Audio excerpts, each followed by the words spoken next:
एक छोटे से गांव में आरव नाम का होशियार बच्चा रहता था। उसे रहस्यों और पहेलियों को सुलझाने का बहुत शौक था। एक दिन उसने सुना कि पास के काले जंगल में कुछ अजीब आवाजें आती हैं और रात में वहां नीली रोशनी चमकती है। गांव वाले डर के मारे वहां नहीं जाते थे।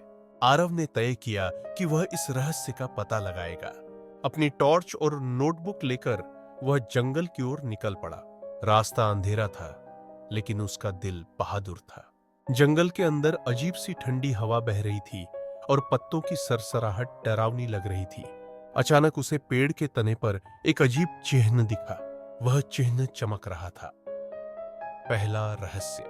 आरव ने नोटबुक में उस चिन्ह की तस्वीर बनाई।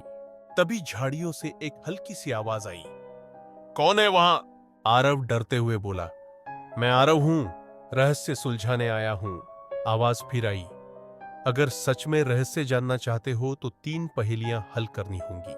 पहली पहेली पेड़ पर खुदी हुई थी, जो चीज दिखती नहीं पर हर जगह होती है, बिना पंख के उड़ती है, बिना मुंह के बोलती है। आरव ने सोचा और कहा, हवा। तुरंत एक नीली रोशनी आसमान की ओर उठी।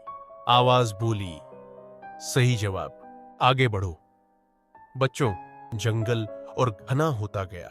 अचानक एक पुराना झूला अपने आप हिलने लगा। उसके नीचे एक और पहेली लिखी थी, जो जितना ज्यादा निकालो उतना बड़ा होता जाता है। आरव ने तुरंत जवाब दिया, गड्ढा। फिर से नीली रोशनी चमकी। आवाज ने कहा, बहुत बढ़िया, अब आखिरी परीक्षा बाकी है। आखिरी परीक्षा एक गुफा के दरवाजे पर थी। वहां लिखा था, मैं न तो इंसान हूं न जानवर, लेकिन अगर मेरा नाम लो तो मैं गायब हो जाता हूं। आरव मुस्कुराया और बोला, खामोशी। दरवाजा खुल गया और अंदर एक चमकदार क्रिस्टल रखा था।